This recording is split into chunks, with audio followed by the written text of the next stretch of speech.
வணக்கம். சுவையின் ரகசியம். இன்றைக்கி நம்ம பார்க்க போகிறது பாலக் பன்னீர். அதுக்கு தேவையான பொருட்கள்: பாலக் வந்து ஒரு கட்டில் ஒரு முக்கால் கட்டு எடுத்துக்கிற மாதிரி எடுத்துக்கோங்க. அதை நல்லா கழுவிட்டு 4-5 வாட்டி நல்லா அலசிடுங்க. அதில் பூச்சி கீச்சி இல்லாமல் நல்லா பார்த்துட்டு, அப்புறம் தண்டு இருக்கக்கூடாது. இந்த தண்டு இல்லாமல் வெறும் கீரை மாதிரி, இந்த மாதிரி கீரை மாதிரி வர மாதிரி எடுத்துக்கணும். அதுக்கப்புறம் வந்து ஒரு கப்பு, இது 100 கிராம் பன்னீர். இது இந்த கீரைக்கு 100 கிராம் பன்னீர். அப்புறம் ஒரு 6 பல்லு பூண்டு, அதில் வந்து பொடியாக இந்த மாதிரி கட் பண்ணிக்கணும். சின்னதாக சின்ன சின்ன பீஸாக கட் பண்ணிக்கணும். அப்புறம் வந்து மிளகு வந்து 1 டேபிள் ஸ்பூன். காரம் எல்லாத்துக்குமே இந்த காரம் தான், வேறு எதுவும். ஒரு 5 டேபிள் ஸ்பூனு எண்ணெய் வேணும். அதுக்கப்புறம் உப்பு, தேவையான அளவுக்கு உப்பு பண்ணிவிட்டு, தண்ணி ஒரு முக்கால் வரா மாதிரி ஒரு 1/2 லிட்டர் தண்ணி எடுத்துக்கோங்க. அதில் வந்து நல்லா சூடாகட்டும். தண்ணி சூடாகும் போது இந்த கீரை எல்லாத்தையும் போட்டுடணும். போட்டுட்டு ஒரு 2 மினிட்ஸ் வைக்கணும். இதில் ஒரு 1/2 வாட்டி வெந்துடும். அதுக்கப்புறம் நம்ம இது பண்ணும்போது, அதை தாளிக்கும் போது ஒரு 2-3 நிமிஷம் ஆகும். பாருங்கள், தண்ணியில் போட்டுருக்கேன். இந்த கீரையை வந்து எல்லாம் போட்டுருக்கேன். இந்த அளவுக்கு முக்குற மாதிரி போட்டிருக்குறோம். போட்டு இதில் வந்து வர டேபிள் ஸ்பூனு உப்பு.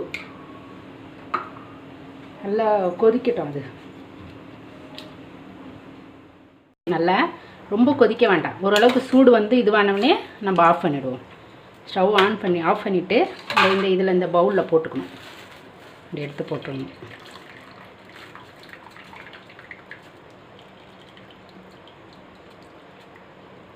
பாருங்கள், இந்த மாதிரி போட்டு வச்சோம். கம்மியாக வச்சுக்கோங்க. இதை வந்து நம்ம மிக்சியில் அரைக்கணும். இதை நம்ம விடுங்க. இந்த மாதிரி சூடு ஆறிடுச்சு. கொஞ்சம் நேரம் ஃபேன் காற்றுல வச்சிங்கன்னா ஆறிடும். கொஞ்சோண்டு ஆறினதுக்கப்புறம் நம்ம இந்த மிக்சியில் போட்டு நல்லா அரைச்சிக்கணும். அதை பாருங்க, நல்லா மிக்சியில் அரைச்சிட்டேன். நம்ம அவ்வளோ கீரை போட்டிருக்கோம் பார்த்தீங்களா, இவ்வளோ கம்மியாக இருக்குது பாருங்கள். இப்போ கடாய் வச்சு பாருங்க, அரைச்ச உடனே நம்ம அவ்வளோ கீரை போட்டோம் இல்லையா, 1 கப்பு வந்துருக்கு பாருங்கள் கரெக்டாக. அந்த கீரையை மிக்சியில் போட்டு இது பண்ணும்போது கொஞ்சோண்டு தண்ணி போட்டு ரெடி பண்ணிக்கோங்க. இந்த மாதிரி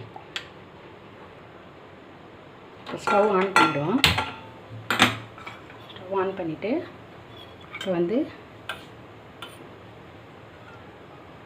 இந்த பன்னீர் வந்து கொஞ்சம் நல்லா வறுக்கணும். அதனால் ஒரு 3 டேபிள் ஸ்பூனு எண்ணெய் போட்டுக்கணும். எண்ணெய் போட்டோன்னா கேஸை ஸ்லோ பண்ணிவிடுங்க. சின்னது பண்ணிவிட்டு இப்போ ஃபஸ்ட்டு நம்ம பூண்டு போட போகிறோம். பூண்டு வந்து இதில் கொஞ்சம் நல்லா இது பண்ணணும், நல்லா வறுத்து எடுக்கணும் இந்த எண்ணெயில். நம்ம கீரை அடுத்து போடும் போது ரொம்ப நேரம் கொதிக்க வைக்க வேண்டாம். அதனால இந்த பூண்டை வந்து கொஞ்சம் எண்ணெயில் போட்டு நல்லா வதக்கிடுவோம். ஓரளவு வெந்த உடனே ஒரு நிமிஷம் கூட போகும். அது 1 நிமிஷம் போகும். நல்லா கலராக வருது. பூண்டு பொடியே நறுக்கிடுங்க. இந்த பன்னீர் வந்து சின்ன சின்ன சைஸாக பண்ணிட்டிங்கன்னா அந்த கீரைக்கு எடுக்கும்போது எல்லா இடத்துலையும் மிக்ஸ் ஆகி நல்லாயிருக்கும். அது நம்ம நிறைய பார்த்துருக்கோம். கீரை வந்து நிறைய சாப்பிட்ணும். வாரத்தில் ஒரு கீரை, ஒரு நாளைக்கு ஒரு கீரை விதவிதமாக சாப்பிடணும். இப்போ இந்த பூண்டு கொஞ்சம் நல்லா இதுவாகிடுச்சு. இப்போ நம்ம அந்த பன்னீரை போட்டுரும். இந்த எண்ணெயில் பன்னீரை போட்டுருணும். பன்னீரை எண்ணெயில் போட்ட உடனே இப்போ நம்ம மிளகு வந்து 1 டேபிள் ஸ்பூன் வச்சுருக்கோம். ஏன்னா அந்த காரத்துக்கு அதுக்கு ஏற்ற மாதிரி. இந்த பன்னீரும் இந்த மிளகு கூட நல்லா வெந்துடும்.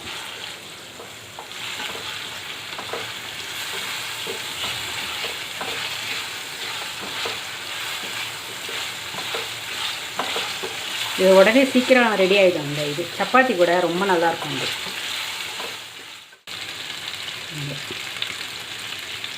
1/2 டேபிள் ஸ்பூனு உப்பு.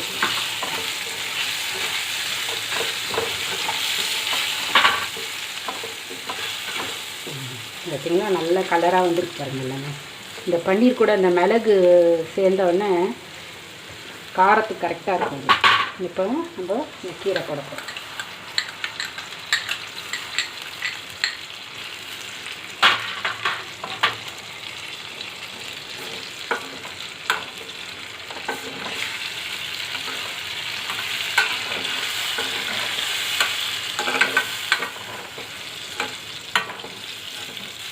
பார்த்தீங்களா நல்லா க்ரீனாக வருது பாருங்கள்.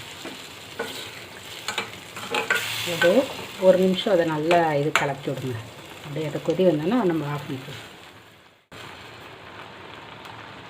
ரெடி ஆகிட்டுருக்கு. நம்ம ஆஃப் பண்ணிடுவோம். ஆஃப் பண்ணிவிட்டு பவுலில் போட்டுருவோம். பன்னீர் பாலக் ரெடியாக இருக்குது பார்த்தீங்களா.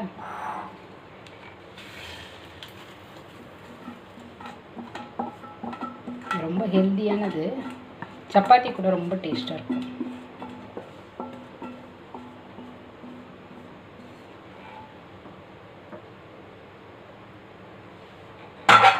பன்னீர் பாலக் ரெடி.